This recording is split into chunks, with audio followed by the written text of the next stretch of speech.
24 बहुत ही इंटरेस्टिंग साल है बिकॉज ऑलमोस्ट 40 कंट्रीज इस साल में इलेक्शंस कर रही हैं। इंडिया ऑफ कोर्स जो सबसे बड़ी डेमोक्रेटिक कंट्री है, हम यहाँ पर भी इलेक्शंस होते हुए देखे हमने एंड गेम चेंजिंग व्यूज़ यहाँ पर बनते हुए नजर आए हैं। आप इंटरनेशनल मार्केट्स में देखें तो चाहे वो मौसम है, जियोपॉलिटिक्स है, ग्रीन एनर्जी की तरफ जो तवज्जो है, इन्वेस्टमेंट्स हैं, इमर्जर्स एंड एक्विजिशंस हैं, काफ़ी कुछ इस साल में होता हुआ नजर आया है। नए कोरिलेशंस यहाँ पर बने, पुराने टूटे भी, लेकिन कमोडिटीज़ मानता है बाजार ऐसा कि एक लॉन्ग स्ट्रक्चरल बुल रन की तरफ हम अभी भी यहाँ पर जारी हैं। मेरे साथ अब यहाँ पर शामिल हो रहे हैं मिस्टर एन जय Kumar, MD prime securities. Mister जय कुमार, बहुत शुक्रिया साथ देने के लिए। सबसे पहले तो जिस तरह से ये साल अब तक रहा है, इक्विटीज भागते रहे, डॉलर में यहाँ पर तेजी थी, कमोडिटीज में इतनी ज्यादा बढ़त देखने को मिली है। कई सालों के बाद हमने देखा है कि वो टेक्स्ट बुक इकोनॉमिक्स थोड़ा सा ब्रेक डाउन होता हुआ। कैसे देखते हैं आप ये साल? थोड़ा सा नहीं, बहुत ज़बरदस्त ब्रेक डाउन होता हुआ। एक्चुअली अगर आप ये देखोगे कि कमोडिटीज़ एक तरह से, मतलब डॉलर अगर एक साइड ऑफ द कॉइन है तो कमोडिटीज़ दूसरी तरफ, ये हम मानते थे। और कमोडिटीज़ में भी प्रेशियस मेटल्स अलग थी, इंडस्ट्रियल मेटल्स अलग हैं, बेस मेटल्स अलग हैं, एक्सेट्रा। लेकिन इस साल अगर आप देखोगे तो मुझे लग रहा है कि जैसे दुनिया को कोई और ऑप्शंस की तलाश है। कि कभी वो बोलता है कि अगर डॉलर वीक होगा तो कोई लोग बोलते हैं कि हम सिल्वर खरीद लेते हैं। किसी ने कहा कि नहीं सिल्वर तो स्टोर हाउस ऑफ वैल्यू है, गोल्ड तो सबके पास है, तो हम कुछ और खरीद लेते हैं। तो commodities have been the beneficiary of this. लेकिन अगर आप 2 साल 3 साल पहले की अगर हम सिनारियो पे जाएं तो ये नज़र आता है कि ईवी का ट्रेंड, ESG का ट्रेंड, क्लीन एनर्जी का ट्रेंड तब शुरू हुआ था। तो कमोडिटीज़ में तेजी का एक तरीके से जो रुझान है वो पहले ही बन चुका था। लेकिन प्रॉब्लम क्या थी कि कमोडिटीज़ का बिगेस्ट कंज्यूमर चाइना, उनकी इकोनॉमी कोलैप्स हो गई। तो क्योंकि उनकी इकोनॉमी एक कोलैप्स ही हो गई तो the demand that should have come from China नज़र नहीं आया। तो इतना ज़बरदस्त डिमांड आ सकता था वहाँ से, लेकिन हुआ नहीं, इसीलिए कमोडिटीज़ में तेजी स्ट्रक्चरली बन नहीं पाई। लेकिन 2 साल बाद अभी देख रहे हैं कि चाइना अपना इकोनॉमी सुधार रहा है। कुछ ऐसे उसने पॉलिसी डिसीजंस लिए हैं जिससे हाउसिंग सेक्टर में, apart from just housing, they are talking about electrification, they are talking about providing basic minimum for people. अगर वो वाला अगर ट्रेंड अगर आप देखें तो मोर स्ट्रक्चरली सॉलिड है ये। तो इसमें that has created a floor for commodities. तो मोमेंट यू से that's created a floor, what's the next thing? The next thing में एक आपने सारे फैक्टर्स मेंशन किया, आपने वो 30 सेकेंड एग्जीक्यूटिव समरी में, I think that is in fact the theme of the entire interview. लेकिन एक फैक्टर आप भूल गए हैं, विच इज सप्लाई डिसरप्शन। जैसे गिनी बिसाओ में छोटी सी कंट्री है, वहाँ पर पोर्ट्स का बंद होना, वहाँ से एक्सपोर्ट्स ऑफ सर्टन की bauxite etcetera could not take place. 2-3 mine shut down internationally. तो जैसे ही mine started shutting down, and last 2-3 साल में ये भी था कि बड़ी कंपनियों को इन्वेस्टर्स बोल रहे थे कि ESG कंप्लायंट होने के लिए आपको अपने माइंस बंद करने पड़ेंगे। तो people like BHP Billiton sold off their coal and the carbon business almost at 1 time book value. तो जो जिन्होंने इन्वेस्टर्स ने खरीदा उनको 3-4 गुना पैसा बना उसमें, क्योंकि this was like fire sale, कि they were wanting to sell off at any cost just to be ESG compliant. लेकिन वो ESG का जो भूत थोड़ा कम हुआ तो अभी EV में आए लोग, और दे सेड दैट EV के लिए, not to create EV capacities, you need more traditional fuel and traditional energy than before. Right. So therefore you went back to metal. So certainly now you have aluminum demand at one end, you have clean energy के लिए aluminum plus copper, then you need silver for as a catalyst, palladium as a catalyst, lead in certain cases. तो suddenly सारे commodities का demand plus China का सुधार plus this entire thing of supply disruption, ये 3 factors अगर आप एक मतलब बास्केट में मद्देनजर रखते हुए आप बोलो तो इनका यहाँ पर ये स्ट्रक्चरल बुल मार्केट का every single recipe has come in. तो अभी जो मूव्स आएंगी मेरे हिसाब से it will be longer, will be higher and will be definitely more long lasting for and investors also. For the first time many overseas funds have been created only to play the commodity cycle. Right. So that has not been seen before. तो अगर आप 40-50 billion के commodities में demand create करोगे, and many of these markets are in their physical shape very narrow and shallow, तो आपको ये पता चलेगा कि the movement of price with the money can be much more than normally which is expected.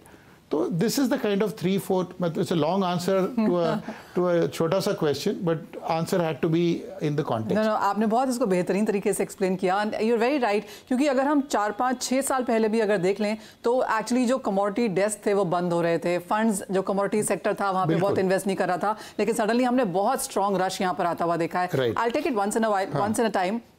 आपने metals की यहाँ पर बात की, अब जिस तरह की तेज़ी हमने यहाँ पर बनते हुए देखी है, even as China is still chugging around, और हम वहाँ पर जैसे आपने कहा कि काफ़ी सारे स्टिमुलस मेजर्स हमने आते हुए देखे हैं, उसके बावजूद भी ऑलरेडी हमने ऑल टाइम हाइज काफ़ी हद तक मेटल्स में आता हुआ देखा है, मल्टी ईयर हाइज भी यहाँ पर मेटल्स में आता हुआ देखा है। आपको लगता है कि यहाँ से अब आने वाले समय में, क्योंकि कोई भी माइन में अगर अभी भी इन्वेस्ट किया जाए तो वो अगले 8-10-15 साल से पहले नहीं हमने वो आता हुआ देखते हैं, तो यहाँ से कितनी बड़ी तेज़ी इस सेक्टर में बनता हुआ देखेंगे?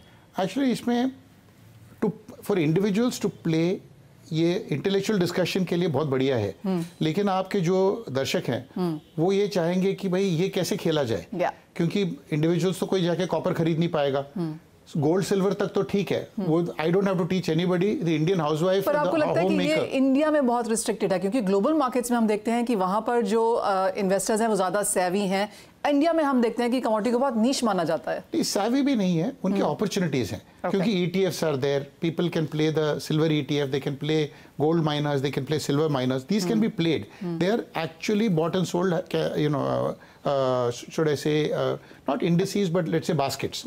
तो यहाँ पर उतनी अपॉर्चुनिटीज नहीं है, क्योंकि कमोडिटी मार्केट में इतना ट्रेडिंग होता नहीं है लोगों का। लेकिन इसको अलग एक मिनट रखते हैं, हाउ डज द मतलब द इंडियन व्यूअर, मतलब जो आपके दर्शक हैं वो कैसे इसका फ़ायदा ले सकते हैं? मेरे हिसाब से you have to go back to companies. तो या तो आप बोलो कि भाई एल्यूमिनियम कंपनी हो तो PSU में एक है, एक हिंडाल्को है, एक वेदांता है, एक्सेट्रा, लेकिन without talking stock specific, but उसका थोड़ा जिक्र करना मतलब करना ही पड़ेगा शायद। लेकिन a company like Vedanta, it has oil, it has aluminium, it has through Hindustan Zinc, and as a offshoot of zinc, it has silver, and it has you know, aluminium. So the entire copper, entire range is there. So people may be able to play this, और इसका फायदा through stocks कर सकते हैं। अगर आप ज़्यादा ही focus करना चाहो तो then you will have to go into some of the ETFs जो इंडिया में अवेलेबल नहीं है, but which are traded and it may be done through some funds which invest outside the country, that can happen.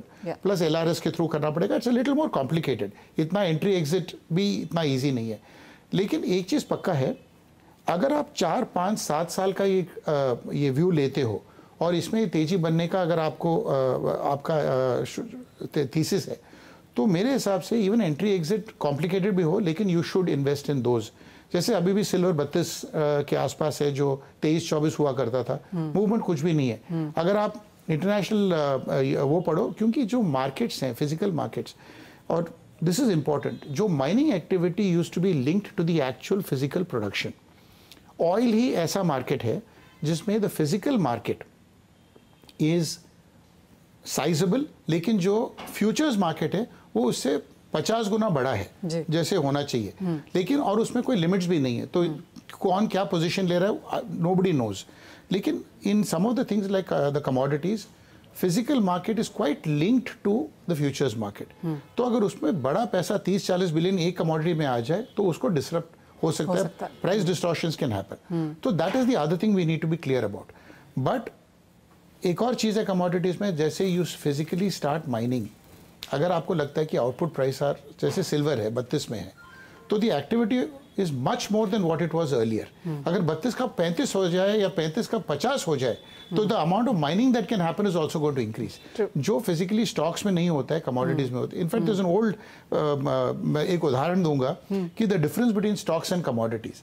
Stocks में क्या, commodities में क्या होता है, as prices go up demand goes down, whereas stocks may, as prices go up, demand goes up.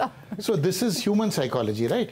And similarly, when prices go down, the consumption of stocks goes up, whereas the consumption of commodities goes up, whereas stocks act opposite. तो अगर ये देखें तो commodities के लिए psyche has to be very different. मतलब आपका जो orientation है, आपका जो मन का जो को अलग तरीके का ठहराव होना चाहिए। अगर इक्विटी ऊपर जा रहा है इसका मतलब इकोनॉमी अच्छी है, कमोडिटी ऊपर जा रहा है मतलब इन्फ्लेशन जो ऊपर जा रहा है, तो वो चिंता की बात है। So these are two different markets. So I think आपको खेलने के लिए you may have to do it through companies rather than through the direct markets because these markets are more volatile, whereas corporates में क्या होता है क्योंकि production भी इनके long term contracts होते हैं, so the volatility of earnings is a lot lower.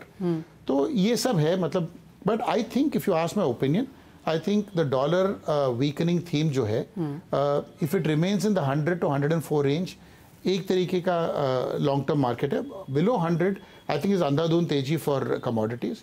Above 105 106 थोड़ा केयरफुल रहना पड़ेगा. This is the broad thing, but